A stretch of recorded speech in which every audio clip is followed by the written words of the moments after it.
With the Nowell Foundation, Kevin Shin, Chair, is here to share about the foundation as well as an important inaugural event, the Sublime Life Sobriety Festival.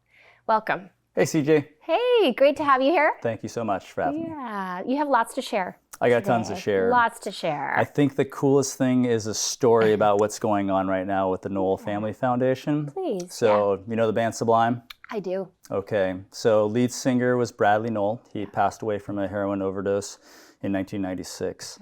So with that took place, that was roughly almost 28 years ago. Yeah. He left his son Jacob, who was about 11 months old at that time.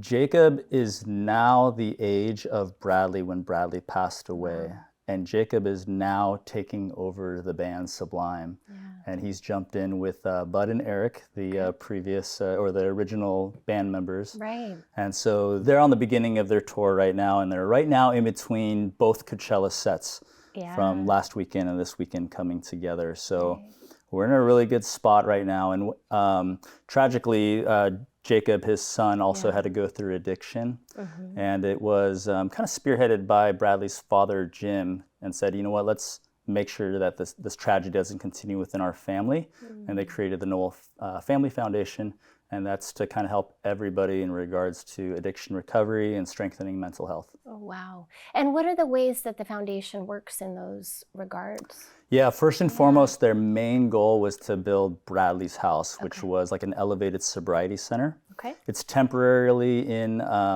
Redlands, California. And then our goal is to begin a capital campaign to bring it here in North County. Wow.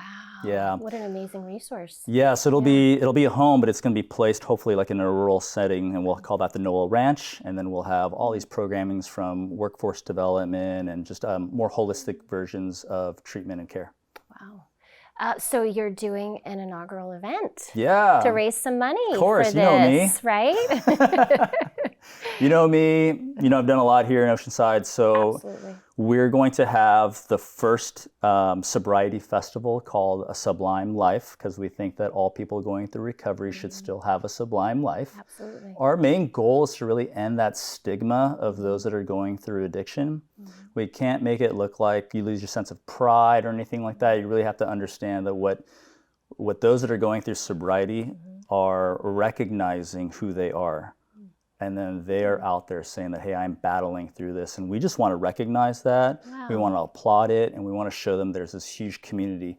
They're not doing this alone, and they're doing it with thousands. So we want a place where they're going to feel safe and celebrate this whole cause. And for all of us that are not going through addiction and whatnot, that we can still applaud them. Yeah. Yeah. And so the day of event is going to have a lot of different resources. Tell us about that. Yeah, 3 main components. Okay. So one is we've recognized that the City of Oceanside has one of the 14 cultural districts. And so art and culture is such a key component to recovery and treatment that one part by the Civic Center will house art, live music, opportunities for people to express written word, spoken word. Mm-hmm. A place called the Oceanside Library is going to assist us as well there in that aspect. We'll have an area on Pierview Way that's going to have all the resources available for those going through recovery and the families that are also having to go through that. Yeah. And then up the street on Pierview Way, we'll have a component with fitness and wellness and nutrition, because now it's your body is your temple. Right. Now you're trying to erode yourself from the toxins that you put in, and you're going to replace it with like good holistic aspects. Yeah, holistic for sure, right? Yes. And then, so the event is a daytime event, but then we'll proceed into an evening jam. Yes, so that's May 11th, and then from 10 to 3, that's the Sobriety Festival. Okay. Then just walk up the street, pay for a ticket ahead of time or that day of, and you'll walk into the Oceanside Museum of Art. Awesome. We'll have that. That's going to be called Sublime Family Jam. It's going to be hosted by Jacob Nowell and Eric Wilson from the band. Wow. And we'll have about 5 or 6 bands, including Brad's widow, Troy, who is Jacob's mom. She'll be DJing and out there. Wow. So it'll be a fun event. We're going to have the museum as well. We'll have about 2 or 3 different gallery experiences. Okay. One will talk about the Family Foundation. We're going to have one that has memorabilia of Sublime.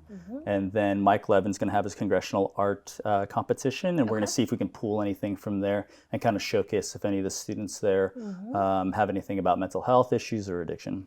Yeah, a fabulous event. Yeah. Yeah, full day Yeah. of experience. As soon as we're done here, I'm like jammed to keep going. You're working on it. Well, great. So May 11th. May 11th. All day, set aside your time for this important first time fair and festival. How can people find out more, buy tickets? Yep. So our website is thenowellfamilyfoundation.org. And in there, you'll learn more about our foundation as well as how to get the tickets. Sublime. Yeah. Looking for volunteers still if you guys want to. Our vendors are kind of packed up, but I think there's a few more spots available. And then always looking for sponsorships. We are a nonprofit. So that's one part of it. All right. Looking forward to it. Cool. Thank you. All right. Thanks, Kevin. We'll be right back.